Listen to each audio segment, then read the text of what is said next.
If you've ever been the family punchline while secretly keeping everyone afloat, hit that like button and subscribe right now.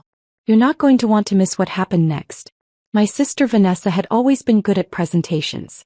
Even as kids, she could sell anything: Girl Scout cookies, school fundraisers, elaborate lies about why her homework wasn't done. At 34, she turned that skill into what she called a career: Director of Strategic Growth at Hartwell Industries, our family's supposed legacy company. I say supposed because the truth was more complicated than the story she told at cocktail parties. I was standing in the hallway outside the executive conference room at Hartwell's Boston headquarters, watching through the glass walls as Vanessa arranged leather portfolios at each seat. The quarterly shareholder meeting was starting in 20 minutes.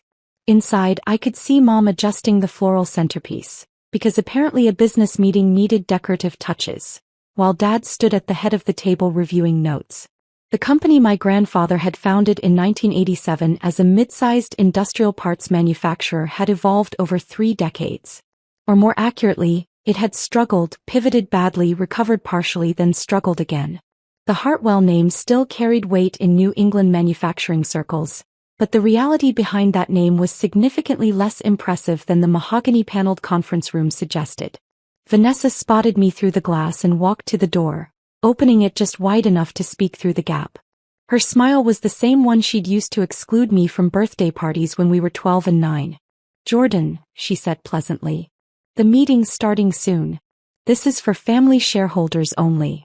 I'd been expecting something like this, but the casual dismissal still stung. "I'm aware of the schedule. I have the agenda." "Right, but," she glanced back at Mom, who was watching us with sharp eyes. "This is a serious business meeting. We're discussing major strategic decisions about Hartwell's future. It's not really appropriate for me," I supplied. "For people who aren't actively involved in the company's operations," she corrected smoothly. "You know how Dad is about keeping things focused. No distractions." Mom approached, her heels clicking on the marble floor. She didn't bother with Vanessa's diplomatic phrasing. "Vanessa's trying to be nice, Jordan. But let's be honest, you're not a shareholder. You tried to start your own business and it didn't work out. That's fine. Not everyone's cut out for entrepreneurship. But this meeting is for family members who actually contribute to Hartwell's success." The failed entrepreneur label had been attached to me 3 years ago when I'd mentioned at Thanksgiving that I was closing down TechBridge Consulting, the small advisory firm I'd run for 2 years. What I hadn't explained, because they hadn't asked, was that I'd closed it because I'd moved into direct investment and fund management. But their assumptions had calcified into family mythology. Jordan tried business, failed, now does something with computers that nobody really understood. "I understand," I said quietly. "I'll let you get to your meeting." Vanessa's expression flickered with something that might have been guilt, but she recovered quickly. "Maybe we can grab coffee after? Catch up properly." "Maybe," I lied. She closed the door with a soft click. Through the glass, I watched her return to her seat. Dad was checking his watch. Mom was pouring water from a crystal pitcher. The theater of serious business, performed by people who'd mastered appearances while the foundations crumbled beneath them. I walked to the elevator, descended to the parking garage, and sat in my car for a moment, phone in hand. The irony was so perfect it almost made me laugh. Almost. I pulled up my email and found the message I'd been copied on 2 hours ago. Quarterly report, Hart Capital Partners portfolio performance. I scrolled to the relevant section, the one they didn't know existed. Hartwell Industries investment summary. Initial investment, March 2020, $45 million via convertible debt structure. Follow-on investments. June 2020, $22 million, equipment financing. November 2020, $18 million, supply chain restructuring. April 2021, $30 million, R&D expansion. September 2021, $15 million, bridge financing. March 2022, $25 million, facility upgrade. August 2022, $12 million, emergency operating capital. January 2023, $13 million, market expansion. Total investment, $180 million. Current equity position, 47%, structured through Hart Capital Partners LLC. Notes: family unaware of funding source. All investments processed through intermediary law firm. Monthly reports confirm continued operations viability dependent on Hart Capital continued support. I'd bought nearly half of my family's company over 3 years and they had no idea. The investment bank, the lawyers, the accountants. Everyone knew the funding was coming from Hart Capital Partners. What they didn't know was that Hart Capital Partners was me. Just me. Jordan Hartwell, the failed entrepreneur who wasn't allowed in shareholder meetings. My phone rang. Elena Vasquez, my attorney and the only person besides my accountant who knew the full scope of what I'd built. "I saw the meeting notice," she said without preamble. "Are you there?" "Just got excluded from the shareholder meeting." Vanessa said, "It's for family only." Elena's laugh was sharp. "The irony is incredible. What are you going to do?" I'd been asking myself that question for 3 years. Every time I'd wired another 7-figure investment to keep Hartwell Industries afloat. Every time I'd sat through a family dinner listening to Dad complain about ungrateful investors demanding too much oversight, while I literally paid for the meal with dividends from my ownership stake in his company. "I'm going to watch," I said finally. "Let them have their meeting. I want to see what they decide when they think I'm not involved. And then I'll decide if they deserve mercy." I hung up and pulled out my laptop, connecting to Hartwell's internal network through the access credentials I'd maintained from my brief internship there a decade ago. IT had never revoked them, another example of the company's sloppy operational practices. The conference room had integrated video recording for remote shareholder participation. I tapped into the feed, muted my end and watched. Dad called the meeting to order at precisely 10 a.m. 12 people sat around the table. Parents, Vanessa, her husband Marcus, Uncle Richard and his wife Diane, 2 cousins I barely knew, and 4 outside board members who collected fees for quarterly meetings and rubber-stamped whatever Dad proposed. "Thank you all for being here," Dad began, his voice carrying the gravitas he'd perfected over 4 decades. "Today we're discussing Hartwell Industries' future direction. As you know, we've faced challenges over the past few years, but thanks to our family's resilience and strong leadership, we've successfully navigated difficult market conditions." I nearly choked. Successfully navigated was an interesting way to describe being hours from bankruptcy 3 separate times, saved only by my anonymous wire transfers. Vanessa stood, clicking to the first slide of her presentation. "Our strategic growth initiative has positioned Hartwell for unprecedented expansion.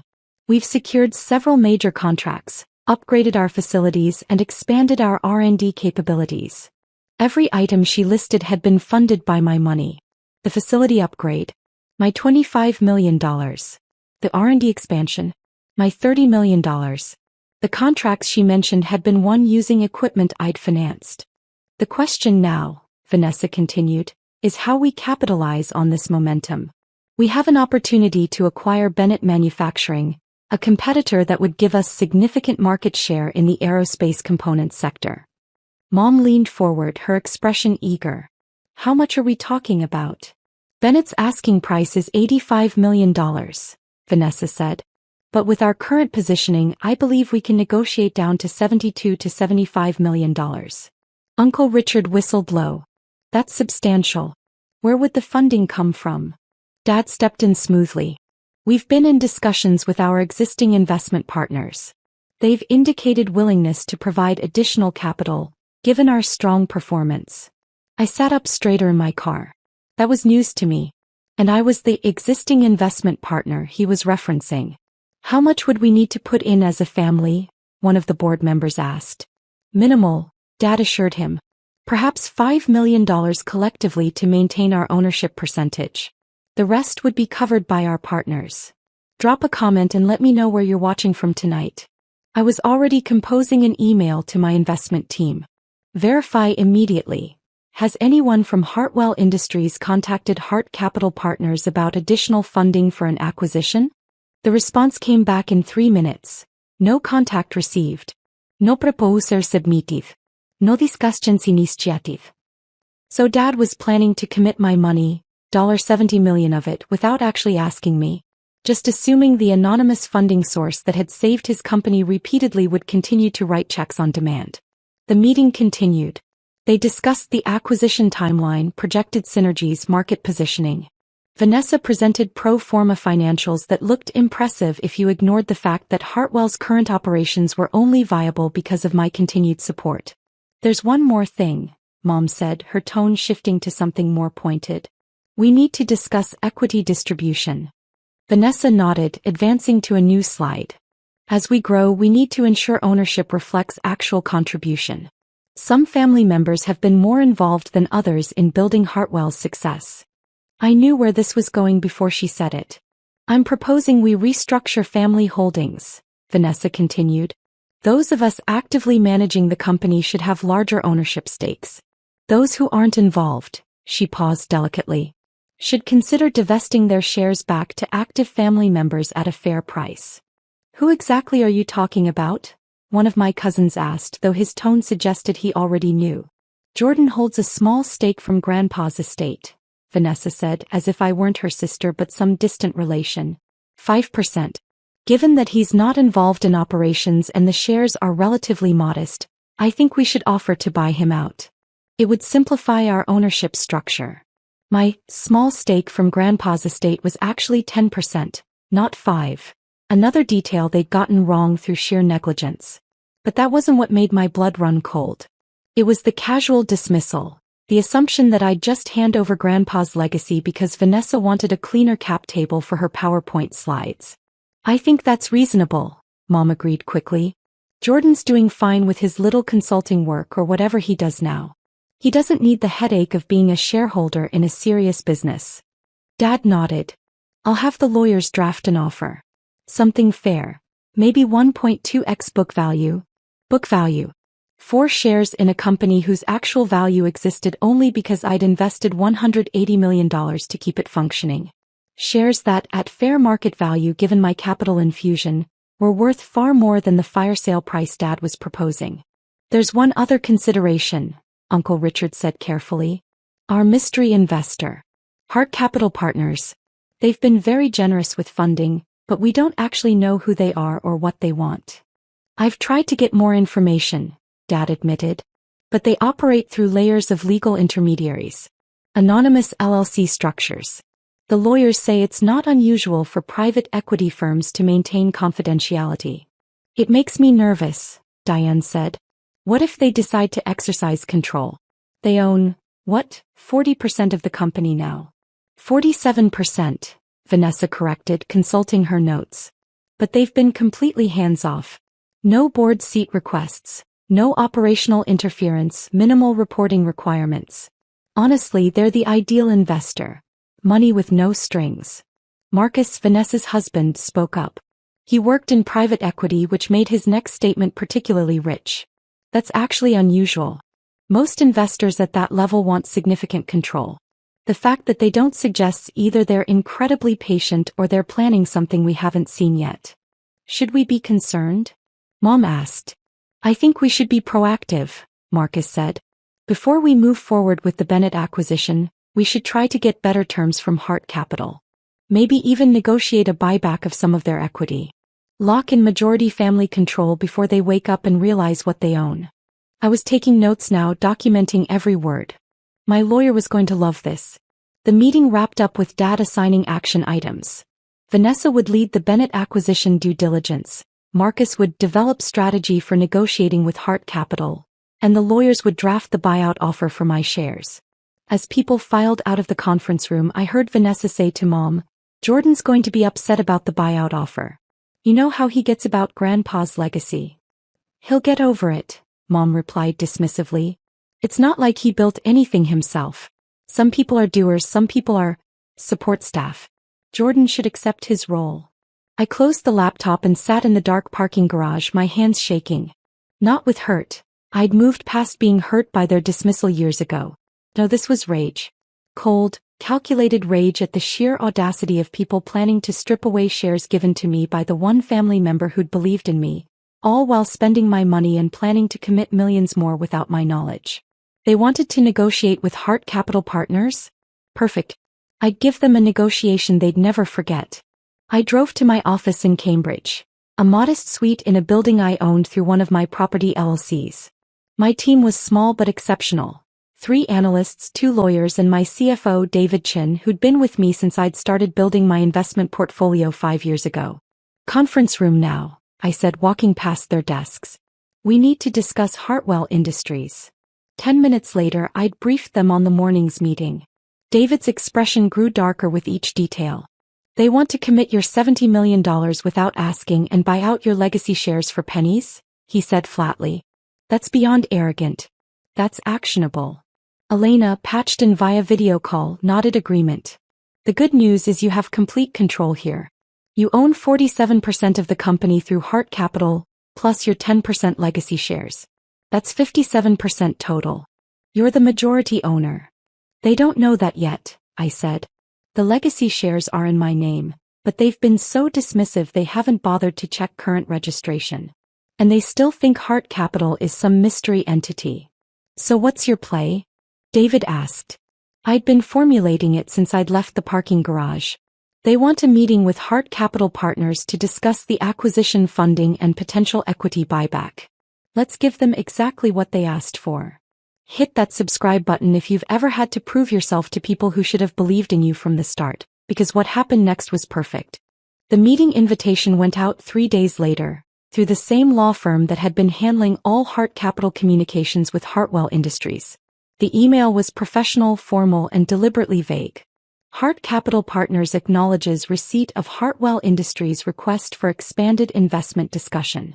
Principal investors will attend meeting at Hartwell headquarters November 15, 2 p.m.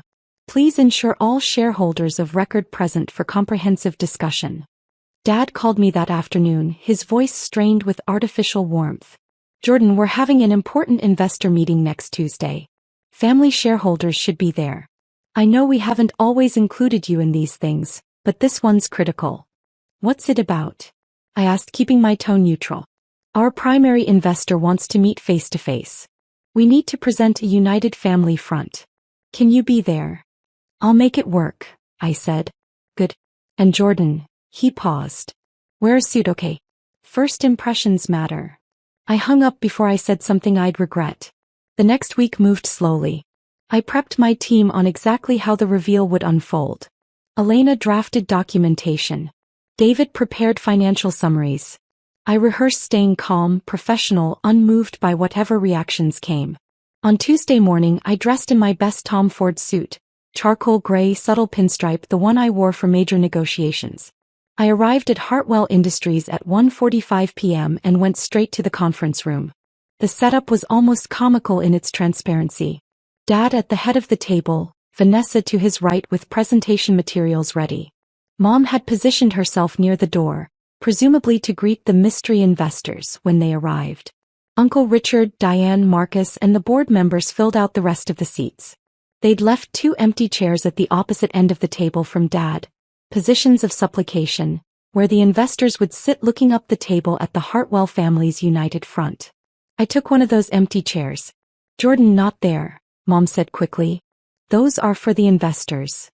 I'm aware, I replied, pulling out my laptop and a leather portfolio I'd had custom made for this occasion.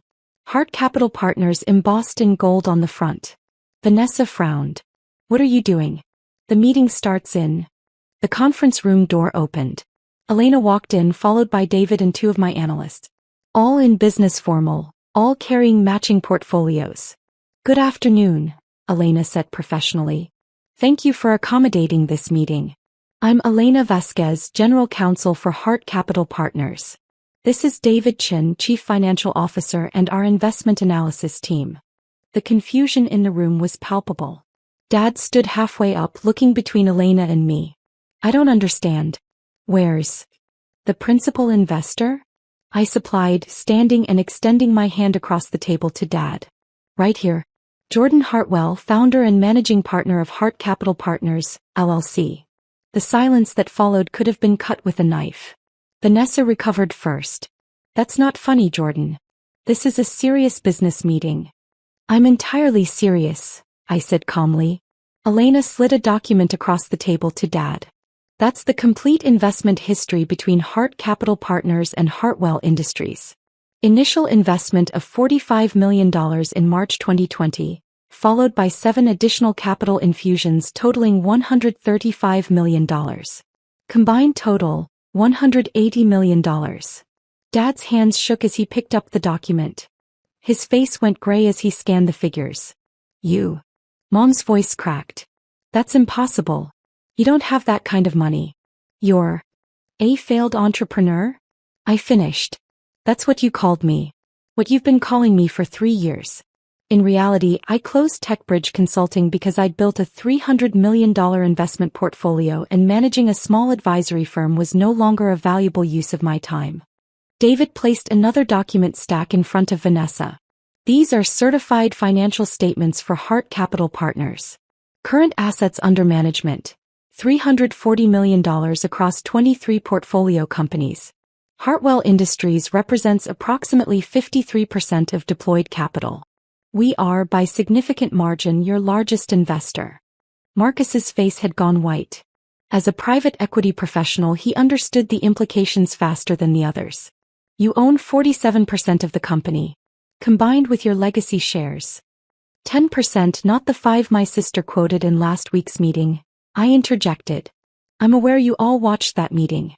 I watched it too, remotely. The same way I've monitored every board meeting, every financial decision, every strategic discussion for 3 years. You've been spying on us?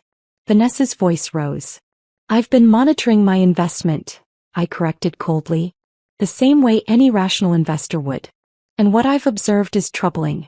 A family-run business treating $180 million of outside capital as free money while making increasingly risky decisions with no oversight. Elena took over. Last week you discussed committing Mr. Hartwell's capital, an additional $70 million, toward an acquisition that was never proposed to Hart Capital Partners, never analyzed by our team, and never approved by the majority equity holder. We were going to present it to you, Dad started. When? I interrupted. After you'd signed a letter of intent? After you'd committed my money without my consent? Or were you planning to just assume the anonymous investor would write another check? Uncle Richard found his voice. Jordan, if you'd just told us who you were from the beginning, you would have what? I leaned forward, my voice sharp as glass. Treated me with respect? Included me in decisions? Or would you have done exactly what you discussed last week? Tried to negotiate a buyback of my equity at below market rates while mocking my little consulting work, behind my back. Mom's face had gone from pale to blotchy red. We're your family. You should have trusted us. I gave you $180 million in trust, I said quietly. I saved this company 3 times from bankruptcy. I funded every upgrade, every expansion, every survival strategy you claimed credit for. And you responded by excluding me from meetings, planning to strip my legacy shares, and calling me a failed entrepreneur who wasn't worthy of participating in serious business. David pulled out more documentation. These are the forensic analysis reports we commissioned over the past 3 years. Standard due diligence for investments of this size. They reveal some concerning patterns. He distributed copies to everyone at the table. I watched their faces as they read. Saw comprehension dawn. Saw panic set in. $480,000 in unauthorized compensation increases over 3 years, David recited. Primarily benefiting senior family members. $220,000 in personal expenses charged to corporate accounts, country club memberships, luxury vehicle leases, family vacation properties maintained on the company books. $180,000 in contracts awarded to family-connected vendors without competitive bidding, some performing services of questionable value.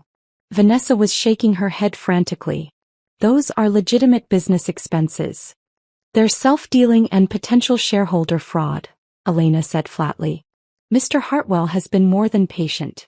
But planning to commit an additional $70 million of his capital without authorization crosses a legal line. As majority shareholder, he has both the standing and the cause to take action. What kind of action? Dad asked, his voice barely audible. I let the question hang for a long moment. Watched them all exchange panicked glances. Saw the power dynamic flip completely. That depends, I said finally, on what happens in the next few minutes. I stood and walked to the window, looking out over the parking lot where I'd sat in my car a week ago, listening to them dismiss me. When I turned back, my voice was calm but absolute. Here's the reality. I own 57% of this company. I am the majority shareholder. I control Hartwell Industries, not you. Not anymore. Jordan, please, Mom started. I'm not finished. My voice cut through her plea like a scalpel. For 3 years, I've funded this company while you pretended I didn't exist. I've watched you take credit for successes that only happened because I wrote the checks. I've listened to you mock me, exclude me, plan to buy out my legacy shares for a fraction of their value, all while spending my money like it was yours by right. I returned to my seat, hands flat on the table. You wanted a negotiation with Hart Capital Partners. This is that negotiation. Here are your options. Elena distributed one final document. Proposed corporate restructuring and governance reform, she announced. Option 1, I began. Accept the restructuring. I take formal majority control. We install independent board members with actual oversight authority. Family compensation gets reset to market rates, which are significantly lower than what you've been paying yourselves. Questionable expenses stop immediately. The Bennett acquisition gets proper due diligence, and if it proceeds, it does so on my terms with my funding approval. You're taking over the company? Vanessa said, her voice breaking. I already own the company, I corrected. I'm just done pretending I don't. If you accept these terms, you can continue in your current roles, under proper oversight at appropriate compensation following legitimate business practices. You'll still have your 43% equity stake. You'll still benefit from the company's success. But you'll no longer control decisions you're not qualified to make. And option 2? Uncle Richard asked quietly. I force a sale of the company to a third party. As majority shareholder, I can do that. You'll get fair market value for your shares, which is significantly less than you think, given the company's actual condition without my ongoing support. I'll likely take a loss on my investment, but I can afford it. You'll lose Grandpa's legacy, your jobs, your executive compensation, and any future equity appreciation. Hartwell Industries will cease to be a family business. It'll just be another acquisition on someone's portfolio. The room was silent except for someone's ragged breathing. I think it was Mom. Or option 3, I continued. I withdraw all support immediately. Stop funding operations. Call in the convertible debt, which becomes payable in full within 90 days per the terms you never actually read when you were desperate for my money. Force bankruptcy. You lose everything. I might recover 30 cents on the dollar as a secured creditor. You recover nothing. Dad's voice was hollow. You wouldn't destroy Grandpa's company. Grandpa's company died years ago, I said quietly. What exists now is the company I rebuilt with $180 million in 3 years of thankless work. The company you were planning to raid for another $70 million while buying out my shares and calling me a failure. Don't talk to me about what I would or wouldn't do to protect Grandpa's legacy. You've already done worse. Marcus spoke up, his private equity experience giving him clarity the others lacked. The first option. The restructuring. You'd let us stay. On merit, I confirmed. Vanessa is actually good at strategic positioning when she's not embezzling through creative accounting. Uncle Richard knows manufacturing operations. Dad understands client relationships. If you can perform your jobs competently under proper oversight, you keep them. But the nepotism, the self-dealing, the entitled spending, all of that ends today. We're your family, Mom whispered. You excluded me from that family, I replied. Repeatedly. Deliberately. You made it clear I didn't belong at your table. So I built my own table. One with better food and much better company. Now I'm offering you a seat at mine, but only if you follow my rules. Because it's my table. My company. My money that kept you all employed and pretending you were successful. Elena checked her watch. We need decisions today. The restructuring documents require signatures from all family shareholders. You have 2 hours to review and decide. Mr. Hartwell's offer expires at 5 p.m. I stood, gathering my materials. Conference room B is available for your discussions. I'll be in the executive office that used to be Grandpa's. The one Dad's been using. I'm reclaiming it. David and my team followed me out. Through the glass walls, I could see the Hartwell family frozen at the table, faces slack with shock. Elena touched my arm gently as we walked down the hallway. Are you okay? I will be, I said. Once I know they understand. Understand what? That family is supposed to be a gift, not a weapon. And when you use it as a weapon, don't be surprised when it cuts both ways. 2 hours later at 4:47 p.m., Dad knocked on the executive office door. He looked like he'd aged 10 years in one afternoon. "We'll sign," he said quietly. "The restructuring. Your terms. All of you. All of us." "Vanessa's upset. Your mother is processing." "But yes. All of us." I nodded, unsurprised. Option 1 was the only rational choice, and for all their faults, my family had survived this long by eventually seeing reason, usually at the last possible moment. "The independent board members will start next month," I said. "Compensation adjustments are effective immediately. Elena will handle the paperwork. You'll report to me until we find a proper CO, someone external with actual qualifications. You can stay as president if your performance justifies it." "And you?" Dad asked. "What will you do?" "My job. The one I've been doing for 3 years. Protecting my investment. Making sure Grandpa's company becomes what it should have been all along. Successful because of merit, not just family legacy." He nodded slowly, turned to leave, then paused. I'm sorry. We should have." "Yes," I interrupted. "You should have. But you didn't. And that tells me everything I need to know about what you would do versus what you say you would do." "Words are easy, Dad. I'm interested in action now." He left without another word. The restructuring took 3 months to fully implement. Independent board members included 2 former Fortune 500 executives and a manufacturing industry consultant I'd known from my investing network. Vanessa kept her role but at 40% lower compensation and with actual performance metrics. Marcus was let go entirely. His contract included a clause about conflicts of interest, and his private equity work created too many potential issues. Uncle Richard thrived under the new structure, actually seeming relieved to have proper oversight instead of family politics driving decisions. Dad struggled initially but adapted when he realized I was serious about both accountability and fairness. Mom never forgave me. She sold her shares back to the company at fair market value, which netted her $4.2 million, significantly less than the family discount valuation she'd expected, and barely spoke to me afterward. I mourned that relationship, but I didn't regret my choices. The Bennett acquisition? After proper due diligence we passed. The company had undisclosed environmental liabilities that would have cost $30 million to remediate. We found a better target 6 months later.